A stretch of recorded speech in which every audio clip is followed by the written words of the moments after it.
ಇದು ಸಂಪೂರ್ಣವಾಗಿ ಕಾಂಗ್ರೆಸ್ಸಿನ ದುರುದ್ದೇಶ, ಕಾಂಗ್ರೆಸ್ಸಿನ ಮತ ರಾಜಕೀಯದ ಓಲೈಕೆ, ತುಷ್ಟೀಕರಣದ ರಾಜಕೀಯದ ಪರಮಾವಧಿ ಅನ್ನೋದನ್ನು ನಾನು ಹೇಳಬೇಕಾಗಿಲ್ಲ, ಜನ ಹೇಳ್ತಾ ಇದ್ದಾರೆ. ಆದರೆ ಒಡೆಯರು ಇವರೆಲ್ಲರ ಅನ್ನದಾತರಷ್ಟೇ ಅಲ್ಲ, ಈ ನಾಡಿನ ದೇಶದ ಅನ್ನದಾತರು. ಅವರ ಇಡೀದಾದಂಥ ಜೀವನವನ್ನೇ ಅದಕ್ಕೆ ಮುಡಿಪಾಗಿಟ್ಟಿದ್ದಾರೆ. ಒಡೆಯರು ಕೆಲಸ, ಒಡೆಯರ ಸಾಧನೆ, ಒಡೆಯರನ್ನು ನಾವು ಯಾಕೆ ವರ್ತಮಾನದಲ್ಲಿ ಮತ್ತೆ ಮತ್ತೆ ನೆನಪು ಮಾಡ್ಕೋಬೇಕು? ಈಗ ಮಥುರಾದಲ್ಲಿ ಸಮೀಕ್ಷೆ ಆಗ್ತಾ ಇದೆ, ಜ್ಞಾನವ್ಯಾಪಿ ಸಮೀಕ್ಷೆ ಮುಗಿದಿದೆ. ಇಂಥದ್ದನ್ನು ಹುಡುಕ್ತಾ ಹೋದರೆ ನಿಮಗೆ ಲಕ್ಷ ಲಕ್ಷ ಲಕ್ಷ ದೇವಸ್ಥಾನಗಳು ಸಿಗ್ತವೆ. ಅಲ್ಪಸಂಖ್ಯಾತ ಸಮುದಾಯದೊಟ್ಟಿಗೆ, ಅವರ ಇಮಾಮ್ಗಳೊಟ್ಟಿಗೆ, ಅವರ ಸಂಸ್ಥೆಗಳೊಟ್ಟಿಗೆ ನೀವು ಕರಾರು ಪತ್ರ ಮಾಡಿಕೊಂಡ್ರಿ. ನಿಮ್ಮ ಕ್ಷೇತ್ರದ ಅಭಿವೃದ್ಧಿ ಬಗ್ಗೆ ಮಾತಾಡುವಷ್ಟು ನಿಮಗೇನೋ ಇದಿಲ್ವಾ, ಜ್ಞಾನ ಇಲ್ವಾ, ಪುರ್ಸೊತ್ತಿಲ್ವಾ? ಅಥವಾ ನಿಮ್ಮ ಕ್ಷೇತ್ರ ಅದ್ಭುತ ಅಭಿವೃದ್ಧಿ ಆಗೋಗಿದೆಯಾ? ನೀವೇನು ರಾಜ್ಯದ ಪ್ರಾತಿನಿಧಿಕವಾಗಿ ಪ್ರತಿನಿಧಿಸುವ ಸಚಿವರೇನು?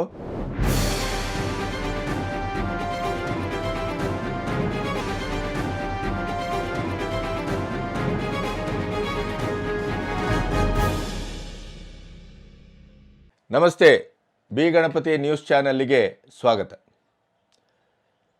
ಮತ್ತೆ ಟಿಪ್ಪು ಹೆಸರು ಮುನ್ನೆಲೆಗೆ ಬಂದಿದೆ. ವಿಧಾನಸಭೆಯಲ್ಲಿ ಅಂದರೆ ಸುವರ್ಣಸೌಧದಲ್ಲಿ ಅನಿರ್ದಿಷ್ಟಾವಧಿಗೆ ಮುಂದೂಡುವ ಮೂಲಕ ಸೆಷನ್ನನ್ನು ಮುಗಿಸುವ ದಿನ ರಾಜ್ಯದ 4 ವಿಮಾನ ನಿಲ್ದಾಣಗಳಿಗೆ ಹೆಸರನ್ನು ಅಖೈರು ಮಾಡಲಾಯಿತು. ಸರ್ವಾನುಮತದಿಂದ ಅದನ್ನು ಒಪ್ಪಿ ದೆಹಲಿಗೆ ವಿಮಾನ ಪ್ರಾಧಿಕಾರಕ್ಕೆ ಕಳಿಸುವಂಥ ಒಂದು ಸಂದರ್ಭದಲ್ಲಿ ಮೈಸೂರಿನ ವಿಮಾನ ನಿಲ್ದಾಣಕ್ಕೆ ಟಿಪ್ಪು ಹೆಸರನ್ನು ಇಡಬೇಕು ಅನ್ನುವಂಥ ಮಾತನ್ನು ಉತ್ತರ ಕರ್ನಾಟಕದ ಶಾಸಕರಾದಂಥ ಪ್ರಸಾದ್ ಅಬ್ಬಯ್ಯ ಅವರು ಮತ್ತು ಜಮೀರು ಇತ್ಯಾದಿ ಕಾಂಗ್ರೆಸ್ಸಿನ 2-3 ಜನ ಅದರ ಬಗ್ಗೆ ಪ್ರಸ್ತಾಪ ಮಾಡುವ ಮೂಲಕ ನಿನ್ನೆ ವಿಷಯವಲ್ಲದ ವಿಷಯವನ್ನು ತಂದ್ರೇನೋ, ಅದರ ಅಜೆಂಡವೇ ಬರುವ ಲೋಕಸಭಾ ಚುನಾವಣೆಯ ಎಲೆಕ್ಷನ್ ಏನೋ ಅನ್ನುವಂಥ ಒಂದು ಊಹೆ, ಸಂದೇಹ ಇಡೀ ರಾಜ್ಯದ ಎಲ್ಲ ಜನರಿಗೂ ಕಾಡಿದೆ. ಯಾಕೆಂತಂದರೆ ನನಗೆ ಮಾಹಿತಿ ಇರುವ ಪ್ರಕಾರ ಕಳೆದ ಬಾರಿ ಸಿದ್ದರಾಮಯ್ಯನವರು ಮುಖ್ಯಮಂತ್ರಿ ಆಗಿದ್ದಾಗ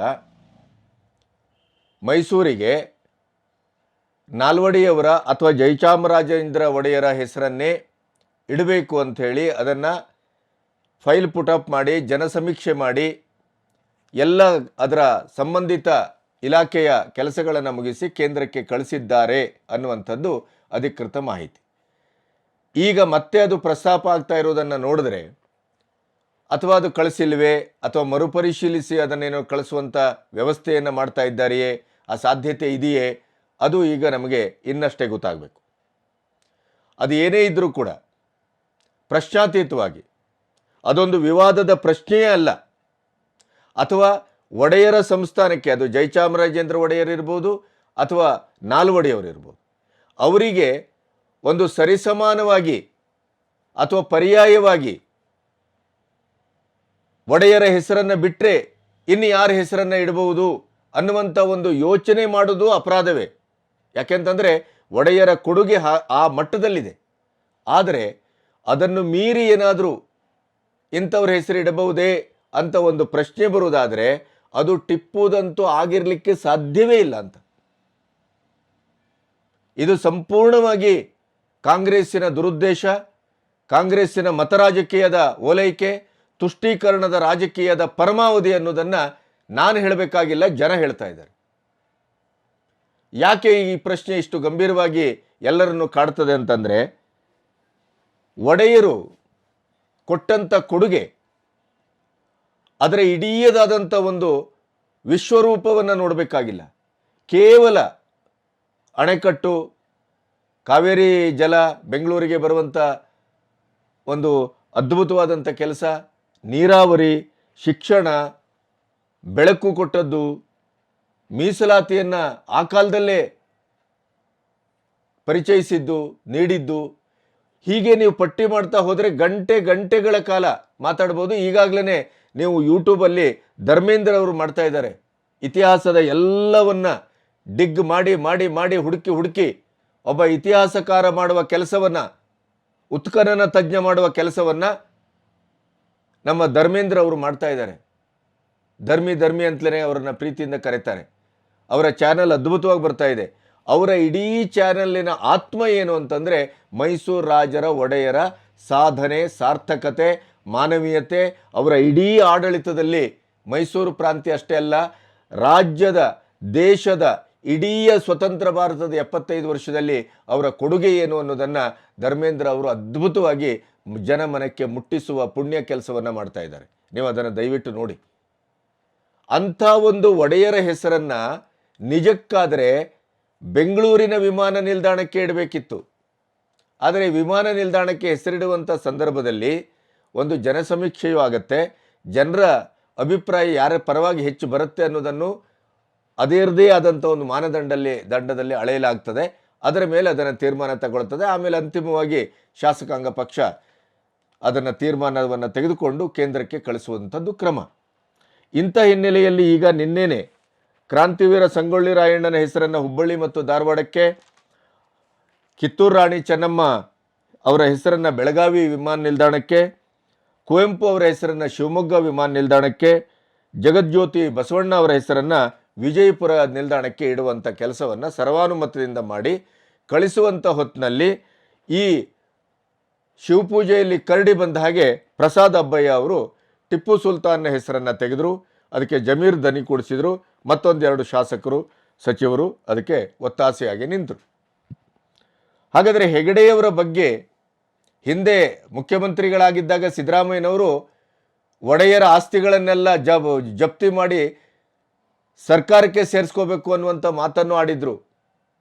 ಪ್ರಾಯಶಃ ಈ ನೆಲದ ಯಾವುದೇ ಒಂದು ಆಡಳಿತ, ಅದು ಯಾವುದೇ ಪಕ್ಷ ಇರಲಿ, ಯಾವುದೇ ಪಕ್ಷದ ಮುಖ್ಯಮಂತ್ರಿ ಇದ್ದರು, ಒಡೆಯರ ಆಸ್ತಿಯನ್ನು ಸರ್ಕಾರಕ್ಕೆ ಸೇರಿಸ್ಕೋಬೇಕು ಅನ್ನುವಂಥ ಮಾತಾಡುವಂಥ ಸಂದರ್ಭವೇ ಬರಬಾರ್ದು ಮತ್ತು ಸಾಧ್ಯತೆಯೇ ಇಲ್ಲ. ಯಾಕಂದರೆ ಬಹುಶಃ 75 ವರ್ಷದಲ್ಲಿ ಕರ್ನಾಟಕ ಸರ್ಕಾರ ಅಧಿಕೃತವಾಗಿ ಎಷ್ಟು ಕೆಲಸ ಮಾಡಿದ್ಯೋ ಬಿಟ್ಟಿದ್ಯೋ ಅನ್ನುವ ಒಂದು ತೌಲನಿಕವಾದಂಥ ವಿಮರ್ಶೆಯನ್ನು ಮಾಡಿದರೆ, ಅದು ಜನಪರವಾಗಿ ಮತ್ತು ಜನಹಿತವಾಗಿ ಏನೇನೆಲ್ಲ ಮಾಡಿದೆ ಅನ್ನುವಂಥ ಒಂದು ಲಿಸ್ಟನ್ನು ಒಂದು ಕಡೆ ಇಟ್ಟರೆ, ನೀವು ಇನ್ನೊಂದು ಕಡೆ ಒಡೆಯರು, ಅದರಲ್ಲೂ ನಾಲ್ವಡಿ ಕೃಷ್ಣರಾಜ ಒಡೆಯರು, ಆ ಒಡೆಯರ ಇಡೀ ಮನೆತನ ಈ ರಾಜ್ಯಕ್ಕೆ ಮತ್ತು ದೇಶಕ್ಕೆ ಕೊಟ್ಟ ಕೊಡುಗೆಯನ್ನು ಒಂದು ಕಡೆ ಇಟ್ಟರೆ ಅದು ಸರಿಸಮಾನವಾಗಿ ತೂಗುವಂಥ ಶಕ್ತಿಯೂ ಇದೆಯೋ ಇಲ್ಲವೋ ಅಂತ ನನಗೆ ಡೌಟ್ ಇದೆ. ಅಂಥ ಒಂದು ಅದ್ಭುತವಾದಂಥ ಚಾರಿತ್ರಿಕವಾದ ಕೆಲಸವನ್ನು ಒಡೆಯರ ಮನೆತನ ಮಾಡಿದೆ. ಅದು ಇವತ್ತಿಗೂ ಅದರ ಅನುಭವವನ್ನು ನಾವು ಅನುಭವಿಸ್ತಾನೇ ಇದ್ದೇವೆ. ಅವರ ಕೊಟ್ಟು ಕೊಡುಗೆಯಲ್ಲೇ ಇವತ್ತು ಬೆಂಗಳೂರು, ಮೈಸೂರು ಮತ್ತು ದೇಶದ ಒಂದು ಇಡೀದಾದಂಥ 75 ವರ್ಷದ ಒಂದು ಸಂದರ್ಭದಲ್ಲಿ ದೇಶ ಕಟ್ಟುವ ಕೆಲಸದಲ್ಲಿ ಒಡೆಯರ ಕೊಡುಗೆ ಅದೆಲ್ಲವನ್ನು ನಾವಿವತ್ತು ಬೇರೆ ಬೇರೆ ರೀತಿಯ ವಿಧಿವಿಧಾನದಲ್ಲಿ ಹೊಸ ಹೊಸ ಆವಿಷ್ಕಾರಗಳು ಬಂದಾಗೆಲ್ಲ ಒಡೆಯರು ನೆನಪಾಗ್ತಾರೆ. ಯಾಕೆಂದರೆ ಅದಕ್ಕೆ ತಳಹದಿ ಹಾಕಿದವರು ಒಡೆಯರ ಮನೆತನ, ಮಹಾರಾಜರು. ನಮ್ಮ ಧರ್ಮೇಂದ್ರ ಅವರ ಬಾಯಲ್ಲಿ ಆ ಮಹಾರಾಜರು ಅಂತ ಕೇಳುವಾಗಲೇ ರೋಮಾಂಚನ ಆಗುತ್ತೆ.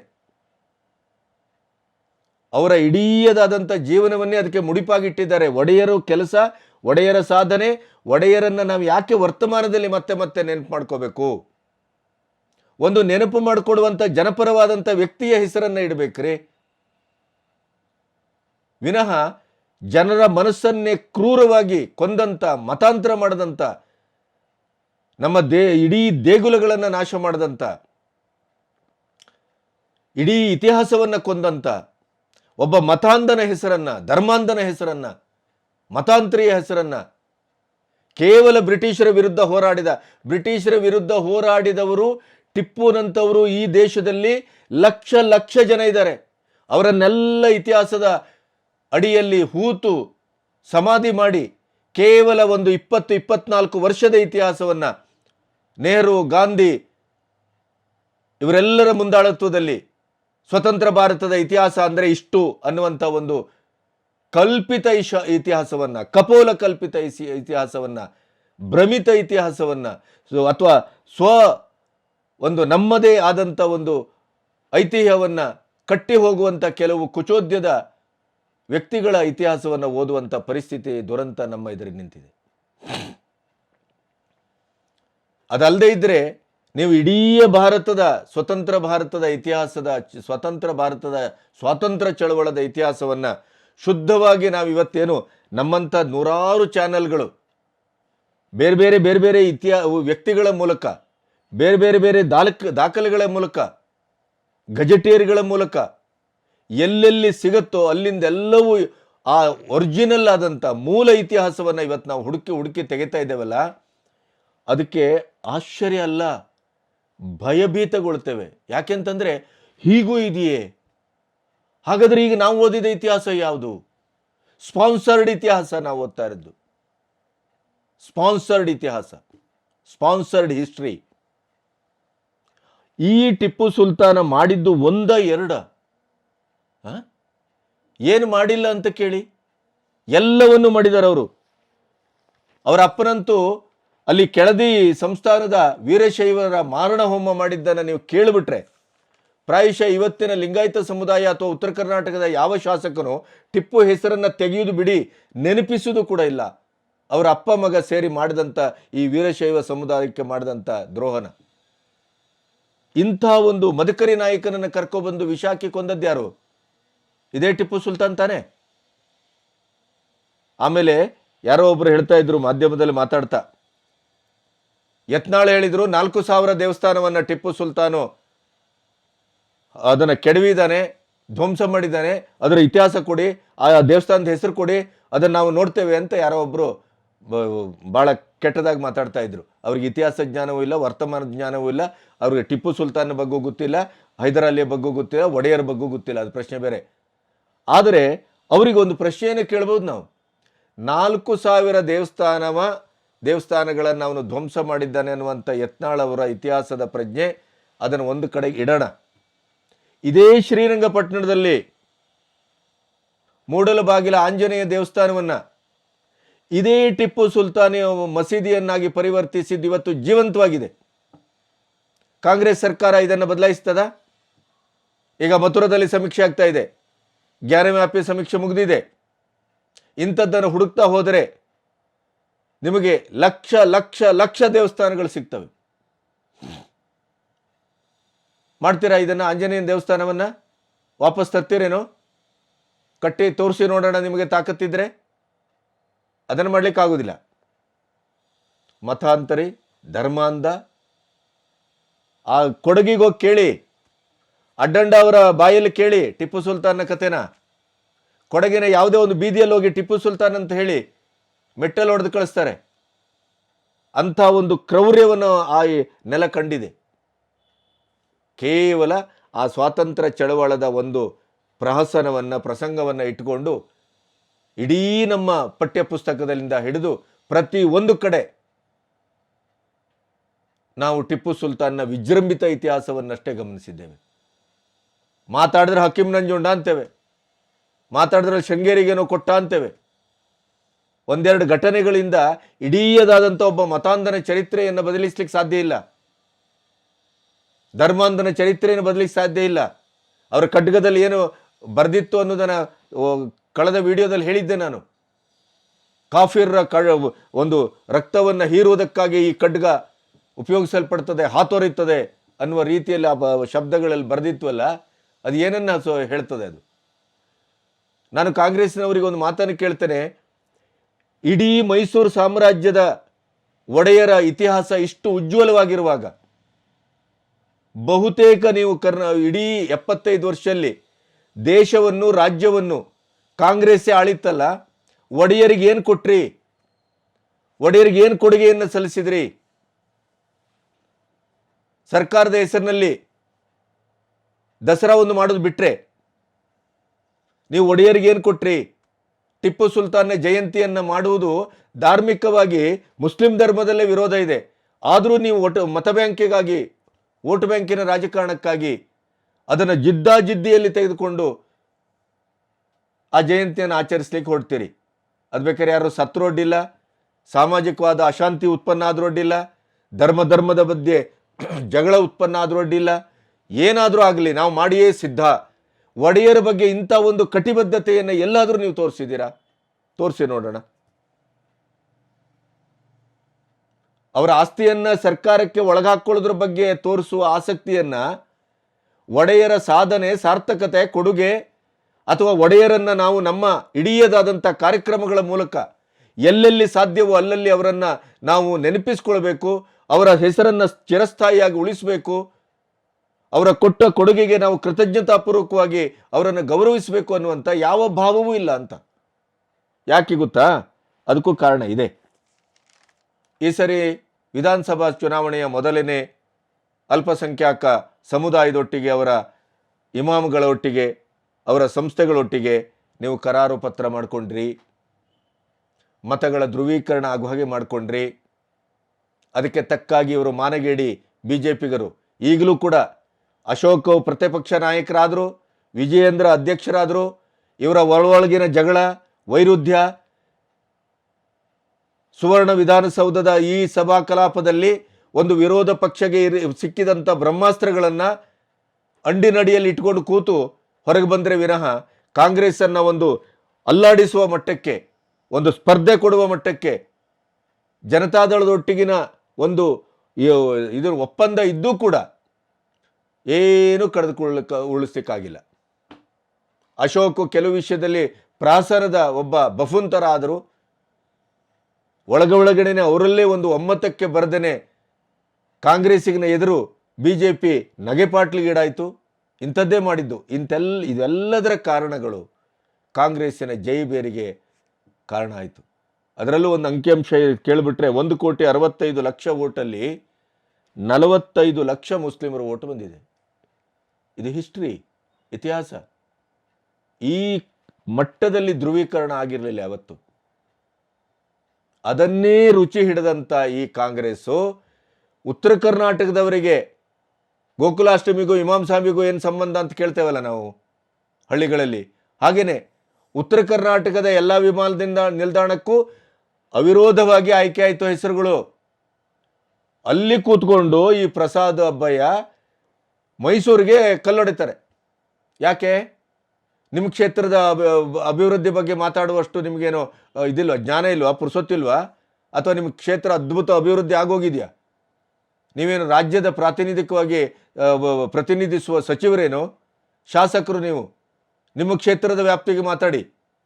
ಟಿಪ್ಪು ಸುಲ್ತಾನ್ ಯಾಕೆ ತಂದ್ರಿ ಅಂದರೆ, ಟಿಪ್ಪು ಸುಲ್ತಾನು ಇವತ್ತು ಮತ ಬ್ಯಾಂಕ್ ರಾಜಕೀಯದ ಟ್ರಂಪ್ ಕಾರ್ಡ್ ಅನ್ನುವುದು ನಿಮ್ಮ ಭ್ರಮೆ.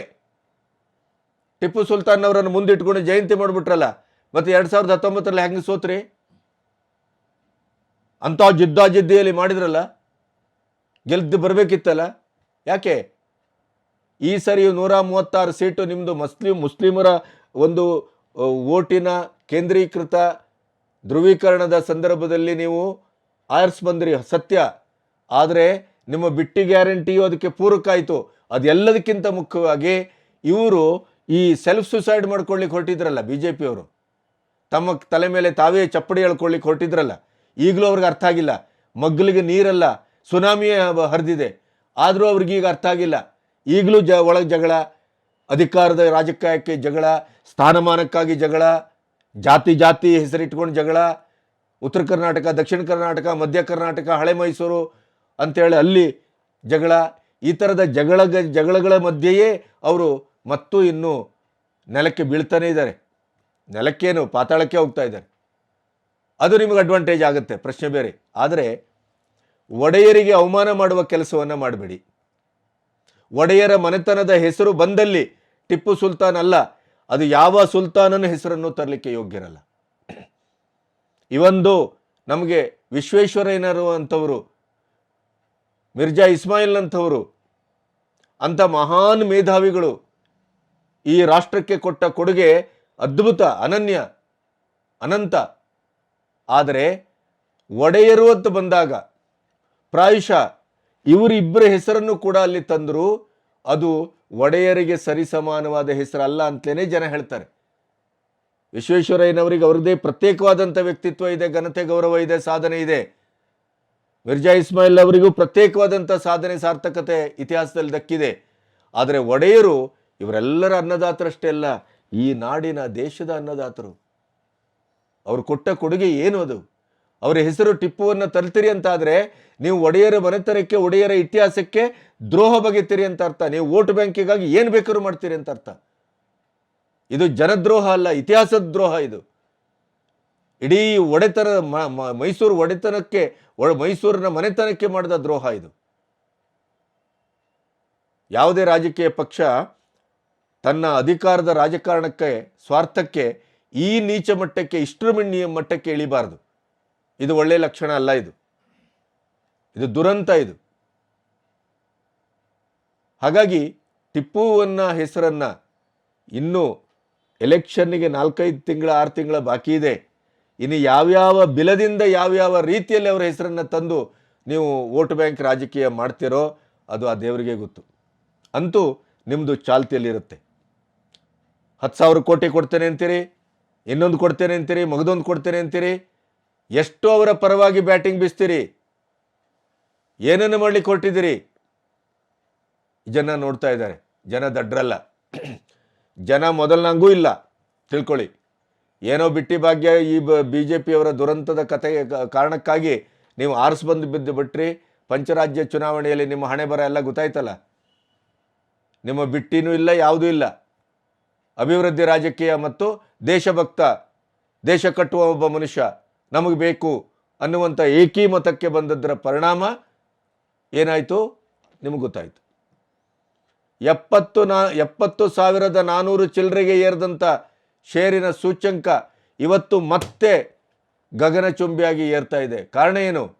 ಸಂಸತ್ತಿನ ಮೇಲೆ ಇಂಥ ಹೊಗೆ ಬಾಂಬ್ ದಾಳಿಯಾದಂಥ ಸಂದರ್ಭದಲ್ಲೂ ಸೆನ್ಸೆಕ್ಸು ಈ ಮಟ್ಟದಲ್ಲಿ ಚಾರಿತ್ರಿಕವಾಗಿ ಮೇಲೆ ಹೋಗ್ತಾ ಇದೆ ಅಂತಂದರೆ ಅದಕ್ಕೆ ಕಾರಣ ಜನರು ಈ ದೇಶದ ಒಂದೊಬ್ಬ ನಾಯಕತ್ವ, ಮೋದಿಯವರ ನಾಯಕತ್ವವನ್ನು ಸರ್ವಾಂಗವಾಗಿ ಒಪ್ಕೊಂಡಿದೆ ಅಂತ ಅರ್ಥ ಅದು. ಹಾಗಾಗಿ ಟಿಪ್ಪುವಿನ ಹೆಸರನ್ನು ಬಳಸಿ ಮತ ಬ್ಯಾಂಕ್ ರಾಜಕೀಯ ಮಾಡುವ ನಿಮ್ಮ ಈ ಕ್ಷುದ್ರತೆ ಇದೆಯಲ್ಲ, ಅದಕ್ಕೆ ಜನ ತಕ್ಕ ಶಾಸ್ತಿಯನ್ನು ಮಾಡ್ತಾರೆ, ನೆನಪಿಡಿ. ನಮಸ್ತೆ.